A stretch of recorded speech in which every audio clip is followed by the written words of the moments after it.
Hello and welcome to Dabbling in Journals, and today I am going to evaluate my on-the-go coffee shop journaling kit, and I'm going to make a new setup to share with you. Now, I put together this little pouch in a recent video, so if you didn't see that, you might be interested to go back and have a look and see what I put in here. And I really love it. I love the way it looks. I like all the little decorations, even my little pencils matching the aqua colour, and I've had this sitting on my desk since I got back from the coffee shop, and I really love having it there because it's very decorative and it's also useful because it's got scissors and ruler and pencil and everything handy on my desk. But the problem I had with it in a coffee shop was, one, when I had it open and I was like rooting around for things. Oh, look, my zip stick. It kept falling over and getting in my way, and I don't know if that was just because I was a bit nervous and clumsy, but also it's got quite a big footprint. It's quite big, and that was an issue in my bag. So if I want to take my journal and this, that is quite bulky in my bag. Furthermore, my attempt at a watercolour painting while I was out and about was a bit of a disaster, and I think there were two reasons for that. One, I'm not that skilled with watercolour painting, and for quick sketches I'm thinking I'd be better off using my coloured pencils, and so I keep those, my travel ones, in this Superior Labour tool roll. I'm always changing which pencils I've got in here. I think I've settled on a collection of colours that I really like, but I want to take those out next to a coffee shop and try them to see whether or not I have all the colours that I need when I'm out and about. So I thought, if I take this journaling kit and these coloured pencils and this, obviously my journal, and a water bottle and a wallet and what have you, I'm going to be carrying around quite a hefty amount of stuff. So I want a compact journaling kit so that when I'm taking these two, I've got a more compact kit to go in my bag. And I also want a less compact watercolour setup because I found it difficult to watercolour, because I'm not very skilled, on paper that wasn't watercolour paper. And so I'd like a setup where I use a sketchbook which is actually watercolour paper. So I'm going to share that with you too.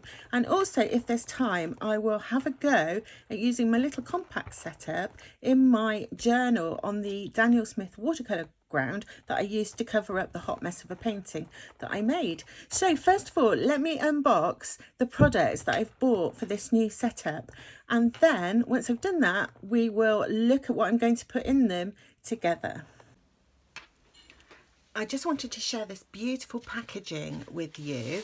I ordered these items from Yuruliku. So I've seen these items in Domkuchen and other shops, but I ordered directly from Yuruliku, which worked out better for me being in the UK. And yeah, they've put a little note here which is really cute with washi tape. Thank you for your order. They have their branding sticker, little dot sticker on the back, and this beautiful bow. I just love how shops put so much care into wrapping up the products that they sell us. And so I will show you which of their items I have purchased, and here we go. So I ordered two items. Now these are flat cases, and I've seen quite a few people on YouTube have the one which is sized in between these two. But I decided that I wanted the really small one and an A5 sized one, and once I've opened them, I will show you what I'm going to use them for. So I've just got rid of the scrunchy packaging, and obviously they've got a little ticket on with the name of the company, and they are made of canvas, and I chose this beautiful colour. I love colours like this. And they have a brass zip with a little leather pull on, and then the small one is called the 3 pen case, and it goes this way. Oh, and I did wonder that in the picture whether that was sort of free floating so you can put larger items, and it is.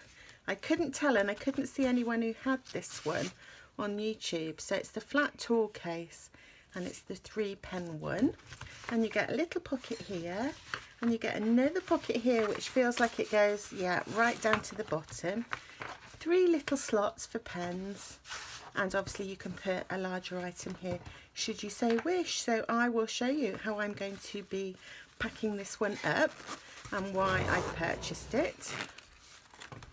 And then the A5 one, so this is A5 size, and I've been looking for something compact for an A5 setup for quite some time, and I thought with this one being canvas, it's a lot less expensive than buying a leather one. I mean, considerably less expensive, and also, you know, quite, I mean, the profile is really, really thin and lightweight. So let's just unzip this one.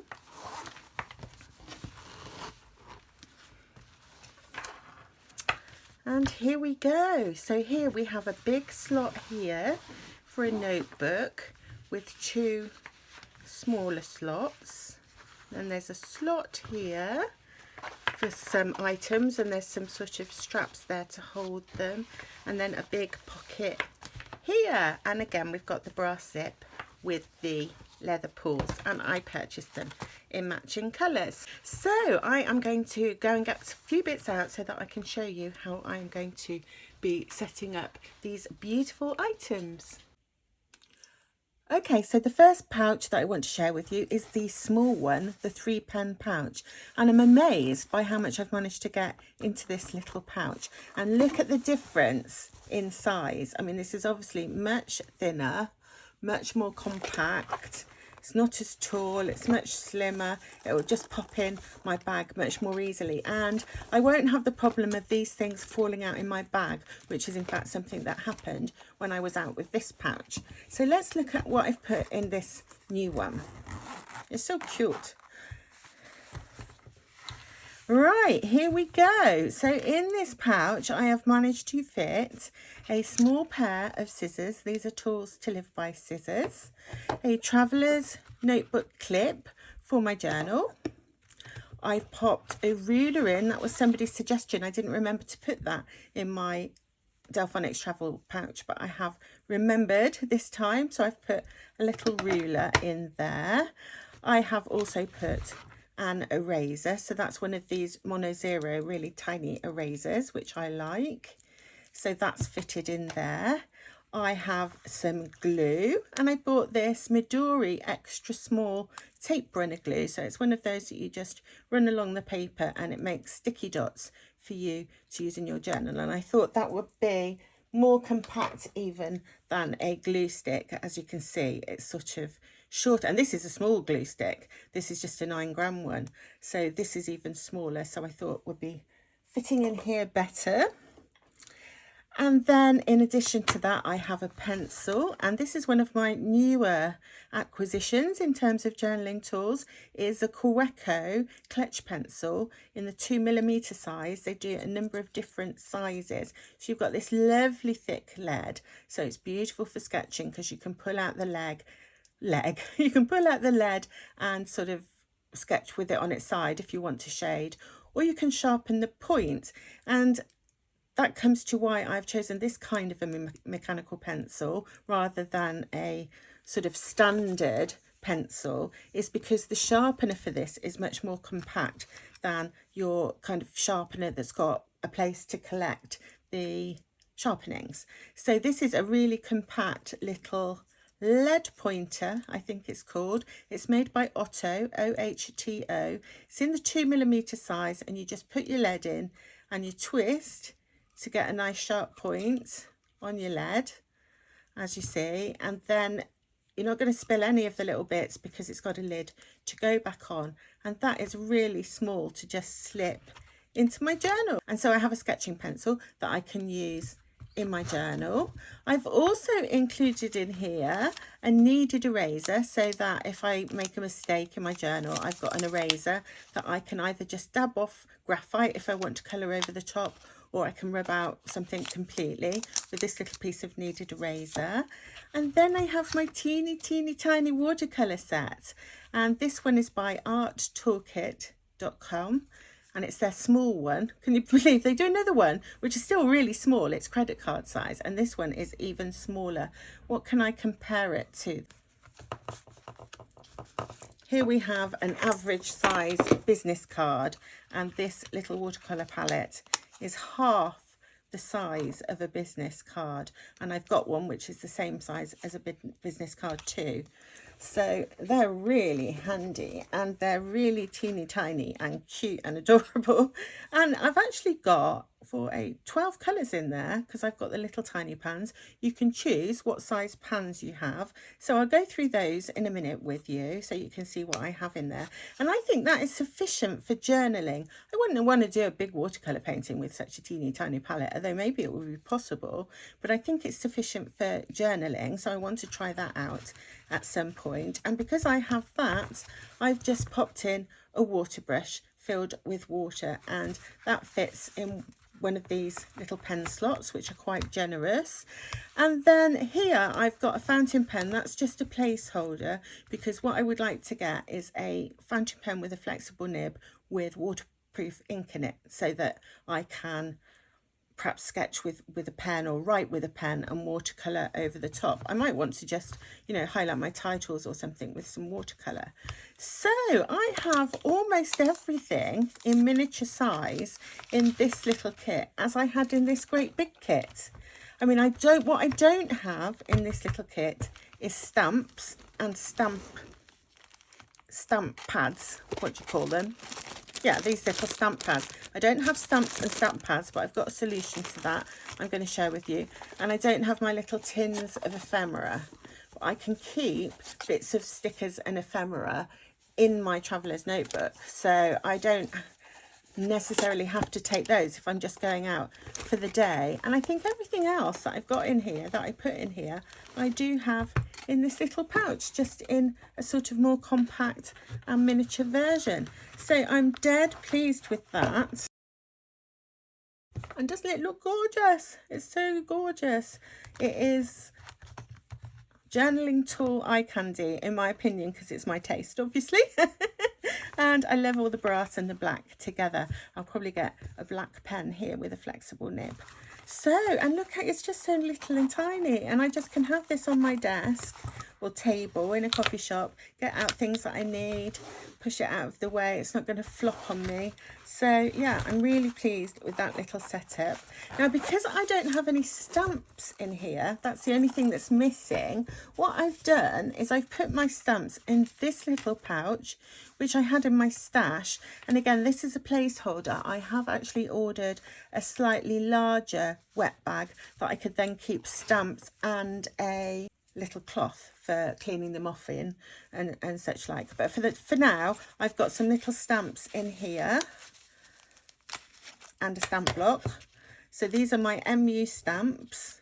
So I have those in there with my little stamp block, so I can just slip that in my bag as well, and that's really compact. And what I thought I would use for stamping, instead of taking stamp pads, which are sort of bulky and the lids might come off, although the plastic bag idea that one of you gave me was brilliant and very sensible, but what I thought I could do is use my Faber-Castell Pit Artist pens for stamping, and then they can just go in my pencil case with my pencils, and I can carry them in there, and then I can just put in whichever colours I think I might want at a particular time and swap them out. So let's just see how that would work. So if I just open up my journal,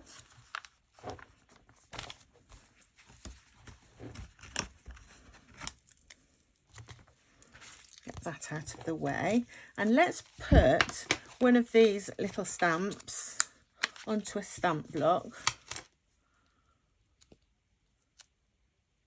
And then I'm just going to take my little marker and I'm going to colour the stamp with my marker. And let's see if it works. One good thing about using markers for stamping is that you can, of course, put different colours on different parts of the stamp if you wanted to. But let's see if it works first. Ta-da! And let me just wipe that one off. And let's try some of my little flowers and see how they work. I'll just pop them underneath. And this colour, by the way, is Caput Mortem. Caput Mortem. So you just sort of take the side of your pen and colour in the stamp. And let's see how that one goes. Perfect. Well, as perfect as my stamping ever is, it's never that perfect. Because you should put a hard surface on the other side of the page, which I do have. I do have a writing board. I could have done that. And then you can just wipe off the stamps with your cloth before you put them back in the little pouch. So I think that would work. So I quite like that idea. So I now have to take with me next time I go to a coffee shop for some journaling.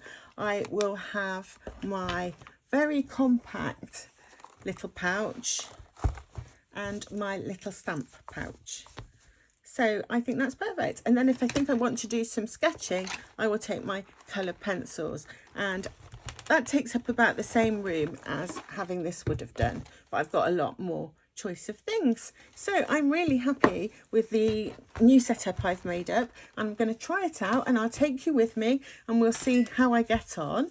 And then what I've used the other pouch that I showed you for is, as I said, setting up a travel watercolour kit. And this would be more something that I would take away with me on holiday, that I would maybe leave in the room where I'm staying. I mean, I could take it out and about with me if I wanted to. And I chose this canvas because it's so lightweight and sleek. And let's open it up and I'll show you what I've put inside here. So here we go. So on this side, I have just put my watercolour sketchbook. I have a new one. It's already quite grubby. This is an Etcher. The brand is Etcher sketchbook. And this canvas cover is meant to be paintable. But what I thought I would do with mine is when I finish the sketchbook, if that ever happens, because I'm notorious for never finishing sketchbooks. I'm really good at starting them, but finishing them is another matter. I always seem to want to start a different one. But it's a lovely A5 size, so I think that's easier in some ways to paint at this size than really small. And I can use the whole page or just half the page, or I can turn around and use it landscape. I've chosen the smooth paper. I don't know if that's a mistake, but I just thought that would be really nice if I wanted to sketch in coloured pencils rather than watercolour, or if I wanted to do both. So I'm going to see how I get on with that hot press watercolour paper, but it's 100% cotton. I thought that would be easier for a hobbyist like me to try and develop watercolour skills on, because the better the paper, the easier it is to watercolour on it. So I've got my sketchbook, and then on this side, in this little pocket here, I've just put my cloth for wiping my brushes, and then I have the little set of watercolours that I put in my Delphonics pouch. When I took that out, well, I don't need to put this in just my journaling kit, because I've got that little teeny tiny one, and in here I've put my sparkling watercolours instead. So I've got this little thing, and this has got loads of colours in, and it's really grubby. So that just fits. Oops, I've got it stuck on that bit of paper. That just fits really nicely in there. And I just thought it'd be handy to have the colours underneath. Then I've put a little spray bottle for wetting my paints. I've put a kneaded eraser for wiping off any graphite. I have put a larger eraser if I want to completely erase something that I have drawn. And then I have a pencil, and I'm trying out this Blackwing pencil for the first time. It's the Blackwing Pearl. So I've got a pencil and a pencil sharpener. Now, I did wonder whether I ought to have a pencil sharpener that catches the shavings, but as I said, they are quite bulky. I do have one in with my coloured pencils, which is like this. so that catches, you sharpen your pencil this end, and then the shavings are caught in the bottom bit, and then when you get to a suitable place you can empty it out. So I could put one of those in, so I might purchase another one of those to go in this kit, but for now I've just put this sharpener. Or of course, if I decide that I don't want to use this pencil, I could put a mechanical pencil, but I thought I would give this one a try. So yeah, so I've got my little pencil sharpener, I've got my travel watercolour brushes that I showed you last time. I have 3 different sizes, a 4, a 6 and a kind of squirrely, that's the 6. I always get them around the wrong way. So that's the 6, that is the squirrel mop, and that's the 4.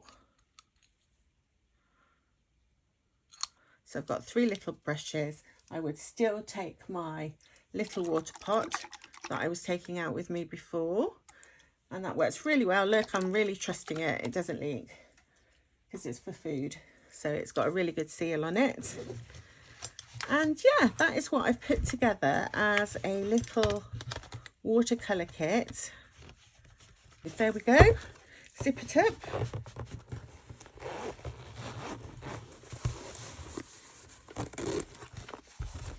And I have my 2 new pouches, one with the journaling tools, one as a watercolour setup, and oh, I forgot to put that back inside. I need to put that back inside.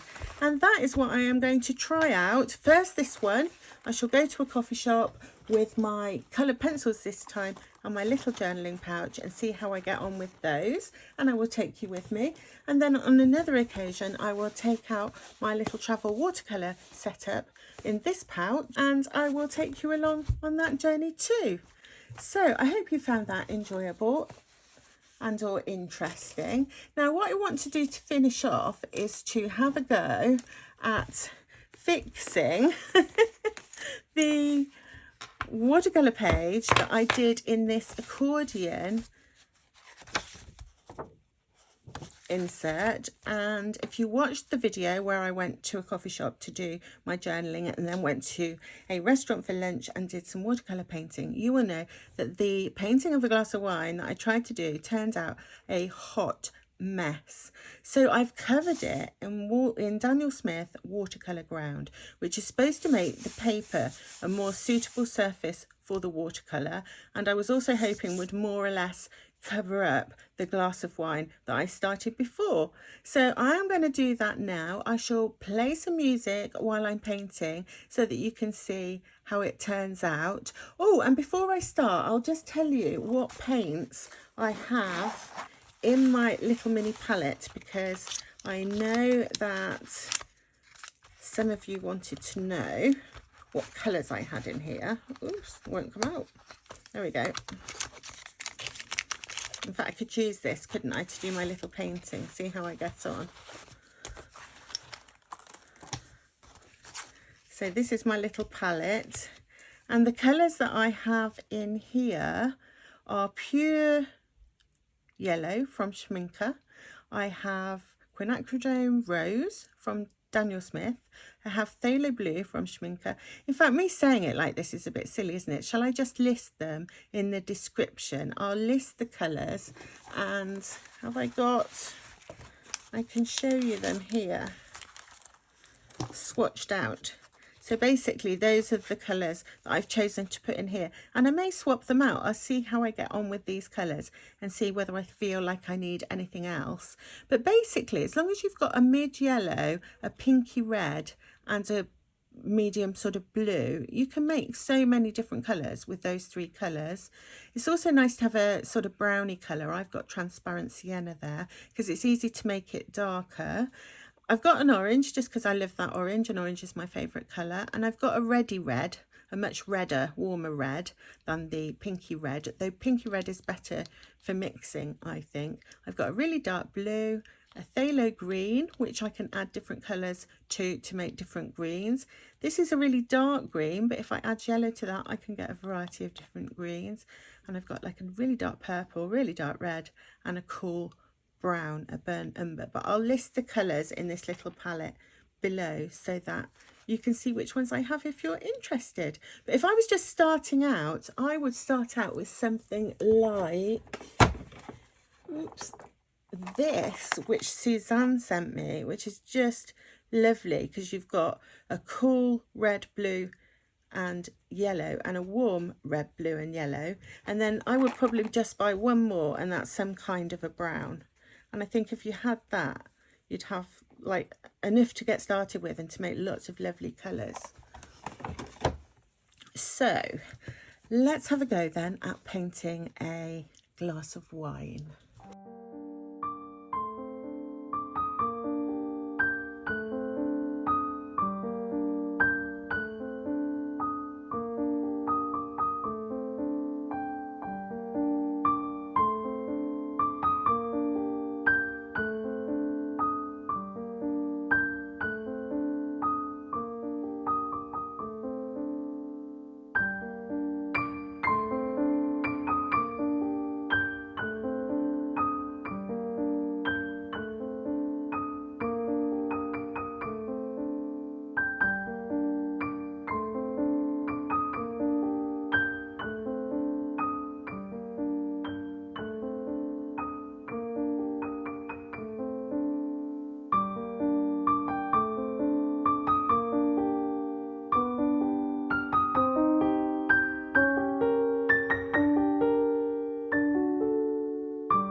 So with my teeny tiny palette, I've managed to paint my glass of wine with more success than I did the first time, I think. And I've splattered everywhere, which has made a bit of a mess on the cover, but that's fine. I'm much happier with that little watercolour sketch of wine than I am with my first one that I smudged with my hand. So I would say, my lack of painting skills to one side, that the watercolour ground works really, really well. I find it much easier to watercolour with that on top of the paper. So thank you very much everybody for watching. I hope that you enjoyed something in this video and that I will see you again very soon. Bye.